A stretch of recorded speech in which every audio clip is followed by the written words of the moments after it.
How do? I'm Mark from Morrigans Creations, and today we're working on something a bit special. So around a month ago, I asked you all over on Instagram, without any context, to choose a number between 1 and 4. The vast majority of you chose number 3, and I'm about to give it a bit more context than we got before. So I've been wanting to do a video about a resin miniature for a long time now. So I'd been online and I'd bought 4 random miniatures and had my girlfriend label them 1 to 4, and I thought I'd let you guys choose which one I was going to paint and do for this video. And this is number 3, this is the one you chose. It's made by the Artisan Guild, and the quality of this print is absolutely phenomenal. There is so much detail on it. So we're going to be mounting this model on a circular MDF base, which is around 7 centimeters, I think, 70 mil. We're going to use it to create a fun, dynamic scene. To do this, we're going to use a couple pieces from this Warhammer 40k Ruins kit that I picked up from my nearest Warhammer store.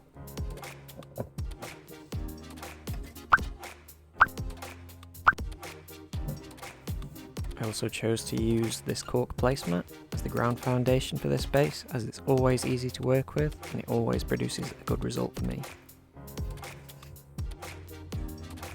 I decided to do a quick dry fit of the ruins just to see if this was enough cork to cover the foundations.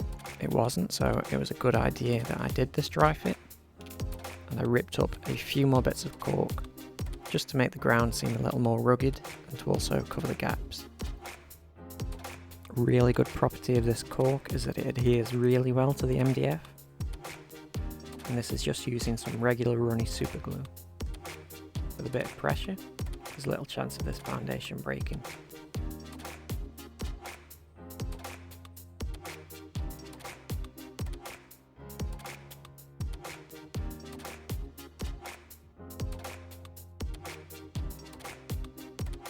After placing all my pieces, I then proceeded to mark the placement of the ruins just on the foundation, just so then I didn't affect its placement with the next steps. Then I did a thick layer of PVA glue, just in between the cork and on the bottom of the base, just so that I can mix in some mixed grit sand that you see in here. That'll help the base look a little bit more realistic and hide the MDF that's underneath.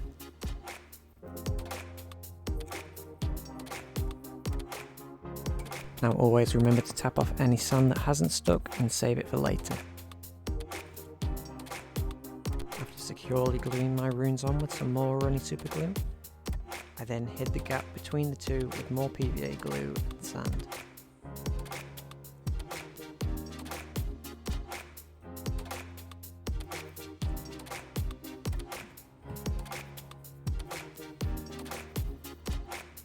Any excess sand was removed from this model using the end of a pencil.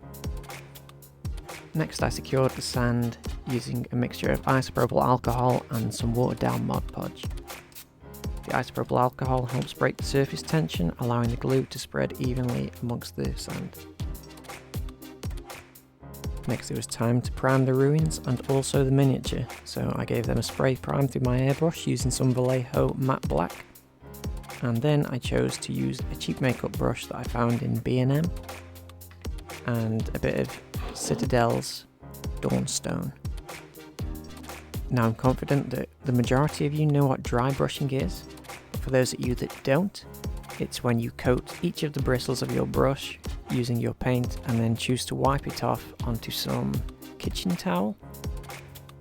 Me personally, I prefer to use good old-fashioned bog roll. The bog of eternal stains! You then just lightly drag your brush over all the raised surfaces of the model, and this will help you define where your highlights are when you're doing your painting.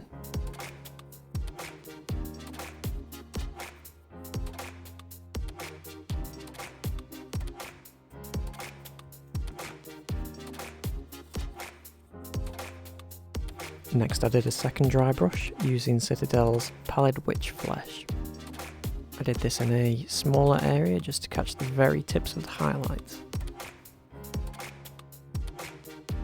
Now at this point I'm pretty sure you're tired of hearing my voice, so I'm going to do something a little bit different. I'm going to do a little painting montage. I will be back at the end of the video just to say some words, but as let's just get painting.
So here we are at the end.